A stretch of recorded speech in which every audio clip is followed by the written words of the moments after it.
Update. Am I the a-hole for telling my mom that she's the cause of all my brother's problems? Original story. I, 33 female, have a sister, 30 female, and a little brother, 17 male. My mom, single mother, our parents divorced when she was still pregnant with my brother, was a wonderful mother to both me and my sister. However, she switched up incredibly while raising my brother. So much to the point that I offered to raise my brother instead. So, my brother, who is now a junior in high school, has self-esteem issues especially related to how he looks/weighs. He was a chubby baby, and my mom used to say negative things to him all the time, which I guess kind of ruined his self-esteem.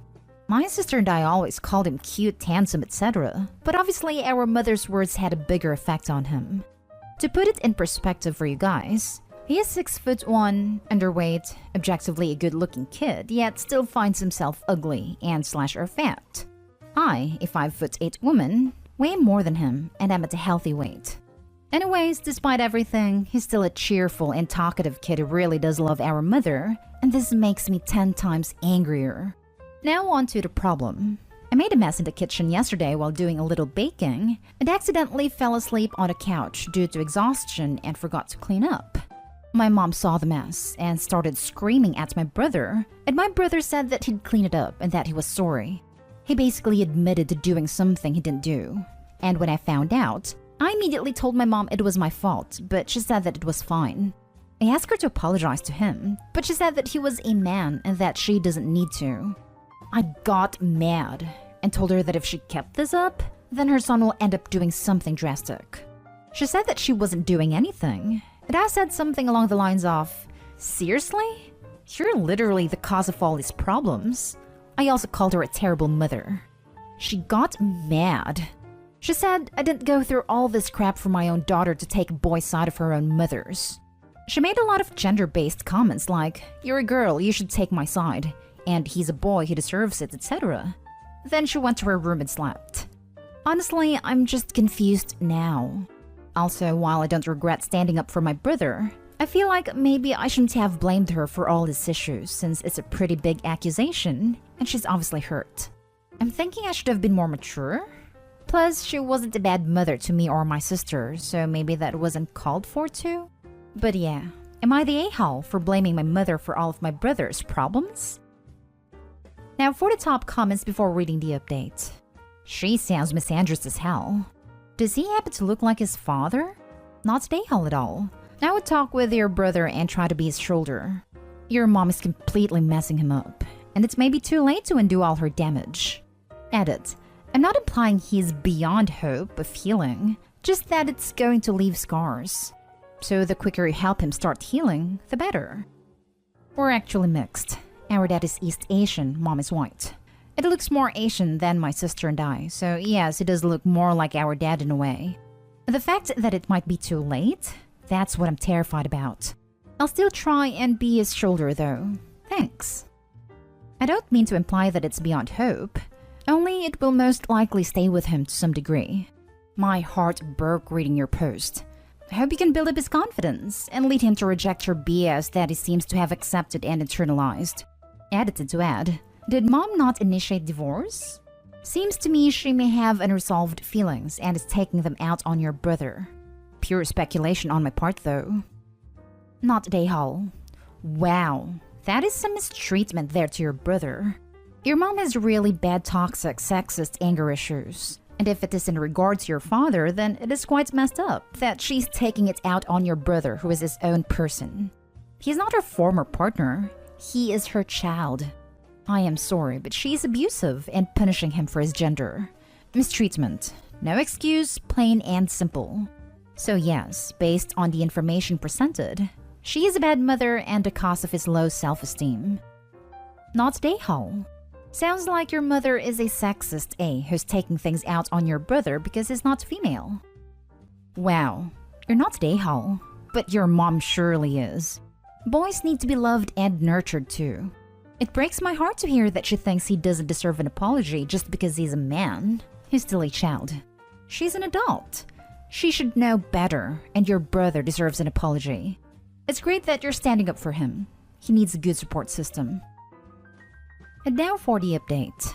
So, nobody really asked for an update, but I'm a bit bored and thought, why not? First off, I'd like to say that after reading your replies, I think the reason why my mom is horrible towards my brother is a mix of him looking like my dad and him being a boy. But I don't know for sure. A bit after I made the post, I went to talk to my brother who was in his room. He was fine, but when I asked him to tell me how he felt about, well, everything, he broke down. My heart broke into a million pieces. At that moment, I knew that he couldn't stay with our mother anymore. So I called my boyfriend of 5 years and asked him if my brother and I could move in for a bit. He has the space, and my brother gets along with him, so he agreed. My mom didn't give a damn. She didn't even say goodbye to him. She asked me if I could stay, but completely ignored my brother's presence. I tried my hardest to stay calm and not shout at her for it, but the way she was acting was so mean. According to my sister, my mother still makes mean comments about my brother even though he's not there. So staying calm is really hard right now. Anyways, I called my dad as well and basically told him everything. He was a bit angry at first because nobody told him this before, and he wouldn't have left any of us in a different country had he known. But he calmed down and talked to my brother for like over an hour, and by the time he hung up, my brother had tears of joy and relief in his eyes. It's still unclear whether my dad will be visiting or if my brother will be moving, or how we're going to proceed from now on due to you know what. But I can assure you that my mother won't be able to say anything to my brother again. Unfortunately, I am unable to put my brother into therapy because I don't have a lot of money on me. But I will try and talk to one of my friends who is pretty knowledgeable in the mental health department and see if I can help my brother. Thanks to everyone who gave their 2 cents. Hey, I'm happy that you got him out of the toxic environment. If you're in the USA, you can apply for medical assistance since your brother has no income. And depending on your age, you might be able to apply for assistance or even get child support from your so-called mom. Especially if she is getting child support from your father. Hopping on this comment to say there's centers in the US that offer therapy for as little as $15 a session. Typically, you'll be getting someone who is in training to complete their certification or however it goes, but they're typically watched over by an experienced therapist. You can also get therapy through a school, although this may not be the greatest option if OP doesn't have legal custody. Thank you for posting the update. Your brother is lucky to have you. Thank you for your kind words. I'd say I'm lucky to have that kid as my little brother. A lot of us, mistreated as kids, struggle because no one stood up for us, ever. Your brother will have a long way to go and undoubtedly it messed him up, but you have made sure that's one last point on the long list of trauma this treatment can create. Her brother is lucky to have her. I had to get out of the situation alone and against my family's advice. I went back to my dad's and don't regret it one bit. I'm very sorry about your situation. I can't do much, but I hope you will find peace. I don't know if you're religious, but I'll keep you and every other person who hasn't been able to get out of a horrible situation in my prayers. Thank you. Next story is titled, Am I the a-hole for telling my sister it's too late to keep entertaining the lie about her daughter's paternity? My sister is bisexual, and 22 years ago her and her girlfriend at the time were trying to have a baby. No sperm bank would take 2 broke college students seriously. So they decided to separately hook up with 2 different guys they would meet at a bar. At the time, I thought the idea was so stupid, but they didn't really care. My sister got pregnant, her girlfriend didn't. They both raised the baby until she turned 2 when they broke up. Ever since, my sister has been raising her alone until she got remarried to her husband when my niece was 10. My sister doesn't identify as gay anymore and calls that a phase and refuses to talk about it. My parents were ashamed of it and were happy that she turned straight. My sister made me swear we would tell her daughter that her father and my sister dated and were together for a while, but broke up when he moved to a different state, and that he never wanted to be a father. That was her story. I was 16 when all this was happening, so I didn't really think much of it. My niece is now 22 and is planning on taking a 23andMe test to find her dad. My sister gave her a fake name. She doesn't remember the name of the guy she slept with. So her lies are about to come unraveling because obviously the guy has a different name. And if my niece speaks to him, he'll obviously confirm my sister was a one-night stand and they didn't date for years. My sister plans to tell her daughter is lying and was ashamed because he had a girlfriend from her, and that's how she's going to explain it off to her daughter. but I think it's too late to keep lying. I think it's because her husband is conservative and wouldn't accept her seriously dating a woman, planning a baby with her, and even naming my niece after her girlfriend's deceased mother. My sister says I'm an a-hole for not wanting to back her up after keeping her alive for all of these years. Now for the top comments. Not an a-hole, but I'd stay as far away as possible from this big old bomb. Why can't she just say she had a one-night stand for fun, and 9 months later, their niece was? That's not even a lie. She doesn't have to talk about the relationship she was actually in if she doesn't want to. I'm suspecting some conservative/religious beliefs from the sister and husband. Usually when you deny having casual flings and being LGBT, these are usually in the mix. Not an a-hole. The problem with lies is you have to keep telling more lies to cover up the existing lies. Your niece will find the truth and be pissed at your sister for all the lies. She'll be mad at Opie too for going along with it. There's a highlighted post below which spells it out nicely what Opie should say to the niece. She needs to know. And doing it now will possibly salvage their relationship. Whereas if Opie waits and it comes out later that Opie knew, the niece might go no contact with everyone involved. Well, I don't think you're the a-hole necessarily, but why are you hell-bent on putting your head in? I would back way off even if you disagree. When you have your own kids, you can screw them up however you like, but your niece isn't your daughter. If the niece asks you, refer her back to her mother. The niece is a grown-up and will figure it out. And let's say a silent prayer for the biological father who probably doesn't know she ever existed and is about to get his life blown up. I really don't like your sister. How would you feel if you found out you had a 23-year-old you never knew about? Agree with us? Not an a-hole for your opinion and not agreeing to lie for her. But I think you're just going to have to sit back and watch this play out. Don't confirm or deny. Just say it's not your place or you will be the a-hole. Now for the last story. Am I the a-hole for recording my kid and proving that he's playing my ex and I? Our son 5 has been having nightmares for the past few months. He'd wake up crying every night, and it was pretty distressing.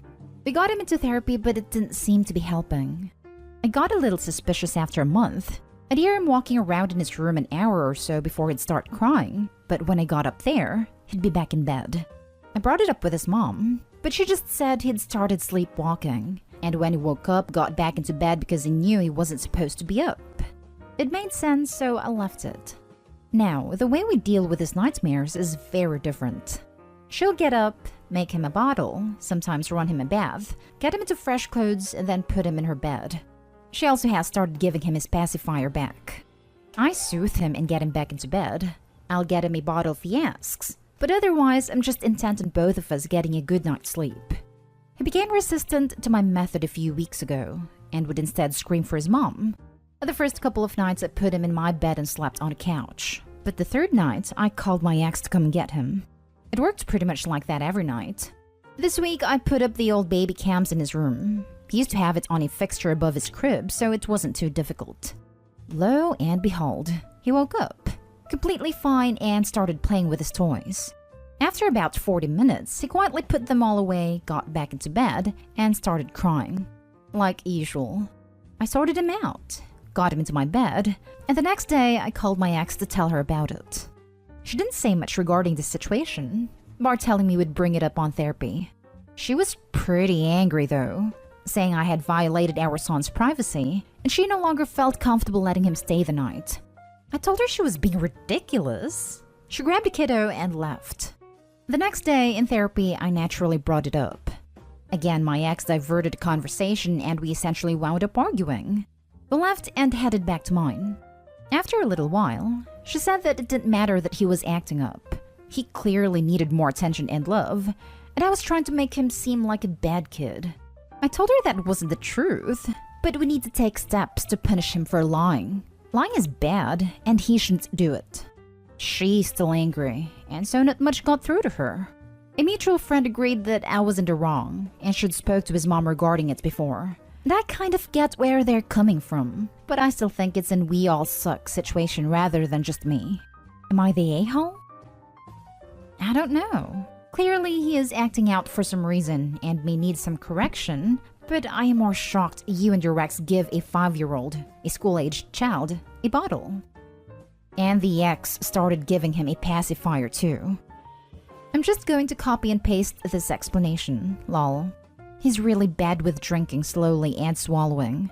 At night he's still on a bottle as it's hard for him to choke on it. During the day we're still teaching him to drink and chew slowly. And his pediatrician knows this and has given you guys a number for an occupational therapist, right? He knows, and it's not a therapy thing. He was with an occupational therapist for a while, but we stopped going with COVID. We may start up again, but it was honestly just costing us a lot of money and he wasn't getting any better. I don't see this as a violation of privacy, but as gathering more information to bring to the expert, the therapist, for all of you to get on the same page to try to help your son overcome this trauma. Strictly from an outside, non-expert opinion, I'd worry that your ex's response might actually be increasing his nightmare crying episodes. But either way, he is waking up and acting out in distress, and that is what you all need to be focusing on. No a-holes here. I am worried about that too, but I do intend on getting him the help he needs.